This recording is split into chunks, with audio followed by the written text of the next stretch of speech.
আসসালামু আলাইকুম, কেমন আছেন সবাই? যে যেখানে আছেন আশা করি আল্লাহর মতো ভালো আছেন, সুস্থ আছেন। চলে আসলাম আবারও নতুন আরও একটি ব্লগ নিয়ে। আর যেটা হইতেছে একটু আগে আমি শর্ট ভিডিওর মতো নিলাম, যেটা হচ্ছে পাম্প। আমার কাছে ঢাকার ভিতরে না, যারা পোস্তগোলার এদিকে আছেন বা যাত্রাবাড়ির এদিকে আছেন, এই পাম্পটা মনে হয় বেস্ট। কারণ এটার যে ফুয়েল আছে বা তেল আছে, মাপটা মনে হয় ঠিক আছে কিনা জানি না, সম্ভবত মাপটাও ঠিক আছে। যেহেতু যেই প্লেসে আছে মাপ তো অবশ্যই ঠিক থাকার কথা। আর তেলটাও কিন্তু অনেকটা ভালো পাইছি। এখন পরবর্তী টাইমে কী হয় এটা আমি জানি না, তবে যেটা দেখলাম তাদের মাপটা বা একজনকে জিজ্ঞেস করছিলাম, মানে পার্সোনালি আমার পরিচিত বলতে গেলে, যে তেলটা ঠিক আছে কিনা। বললো যে এই পাম্পের তেল ঠিক আছে, এই তেল নিয়ে কোনো কমপ্লেন বা ওরকম কিছু নাই। তো চলে আসলাম আবারও আরেকটি নতুন ব্লগ নিয়ে। জায়গাটা পুরান, ব্লগটা নতুন। আমি আছি ঠিক দোলাই পার, এই পার দোলাই পার ওই পার ব্লগ শেষ করছিলাম, আজকে আবার এই পার থেকে শুরু করলাম। এইবার থেকে শুরু করা মানে এই না যেন নতুন কিছু, আসলে জায়গাটা পুরাতন। ওই যে বললাম ব্লগটা নতুন। এটা হচ্ছে একটা ব্যস্ততম রোড। এই জায়গা দিয়ে আপনি পদ্মা সেতু বা মাওয়া ঘাট ওই জায়গায় যেতে পারবেন, বা বিভিন্ন জায়গায় ফরিদপুর টরিদপুর ওদিকে আর কি যেতে পারবেন। এই জায়গাটা এটা একটা ব্যস্ততম সেতু বলা যায়। হয়তো এখন দেখা গেছে গাড়িটা এরকম, সামনে ঈদের চাপ বলতে ঈদের চাপ না, সামনে ঈদ, মানুষের চাপটা পড়বে কিছুদিন পর। কিন্তু এর ভিতরে একটা জিনিস আছে, তা হইতাছে আগের মতো কিন্তু ওরকম মানুষের যাতায়াত নাই। সব দিক দিয়ে যদি বিবেচনা করতে যান তাহলে দেখবেন অনেকটা গাড়ির উপরে প্রেশার কম, বা লঞ্চ যে ঘাটগুলো আছে ওই ঘাটগুলোতে আরও কম। কারণ হইতেছে যোগাযোগের ব্যবস্থা এখন এমন হয়েছে, মানে চারোদিক দিয়ে যাওয়া যায়। আপনার যেই দিক দিয়ে খুশি ওই দিক দিয়ে যেতে পারবেন। আপনার যা মন চাইতেছে আপনি লঞ্চে যাবেন, লঞ্চে যেতে পারবেন। আপনার মন চাইতেছে আপনি বাসে যেতে পারবেন, চাইলে বাসেও যেতে পারবেন। আপনার মন চাইতেছে আপনি ট্রেনে যেতে পারবেন, আপনার ট্রেনেও যেতে পারবেন।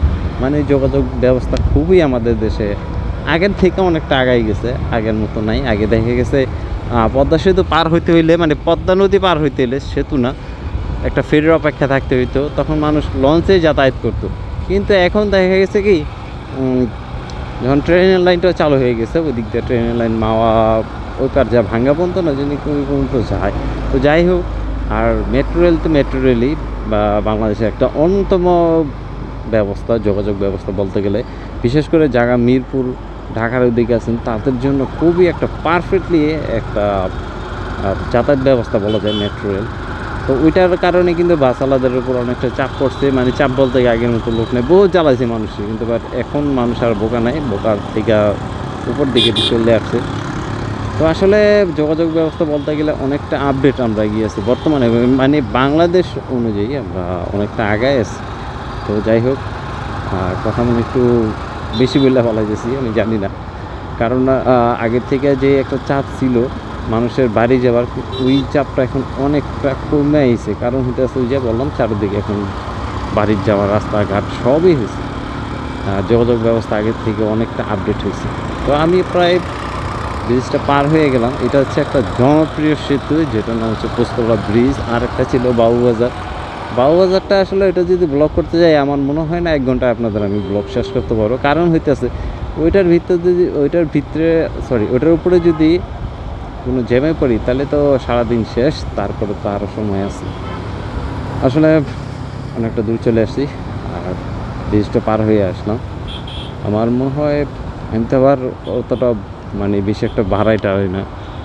ব্লগটা শেষ পর্যায়ে বলতে গেলে চলে আসলাম। যাই হোক, আরেকটু যাই, একটু সেফ জায়গা যাই, তারপরে ক্যামেরাটা অফ করে আপনাদের কাছ থেকে বিদায় ঠিক চলে যাবো এখন ঠিক ভাই থেকে আবার সোজা। রাস্তাঘাট ফাঁকা বলতে আমাদের এই জায়গাটায়, যে জায়গাটা এখন দেখাইতেছি, মাঝে মাঝে যদি উল্টা পথে যদি অটোওয়ালারা ঢোকে না, তখনই দেখবেন আপনার মাথা ঠিক থাকবে না। কারণ হইতেছে এই যে দেখছেন, আর এই প্রথমে একটা দেখাইতে পারলাম এরা কি করে। আবার আমার ফেভারিট একটা বাইক দেখতে পারলাম। উল্টা পথে যখন তারা ঢোকে তখন দেখবেন তাদেরই রাজ, কিছু বলা যায় না। মানে আপনি যে নামবেন না, তার কথা হচ্ছে সে আগে গেছে। তো আসলে কথা বলতে গেলে অনেক কিছু। আর আমাদের এই রাস্তাটাও অনেকটা আগে থেকে পরিষ্কার হয়েছে। আগে যে অবস্থা ছিল, এখন মেঘ বৃষ্টি হইলেও সমস্যা নাই, চলাচল করা যাবে আমার মনে হয় ইনশাল্লাহ। ব্লগটা প্রায় আমি শেষ পর্যায়ে চলে আসলাম। আর দেখা হবে আপনার সাথে যে কোনো নতুন কোনো ব্লগ নিয়ে। সে পর্যন্ত সকলে ভালো থাকবেন, সুস্থ থাকবেন, সুস্থভাবে চলাফেরা করবেন আর সেফলি বাইক রাইড করবেন ইনশাআল্লাহ। আল্লাহ হাফিজ।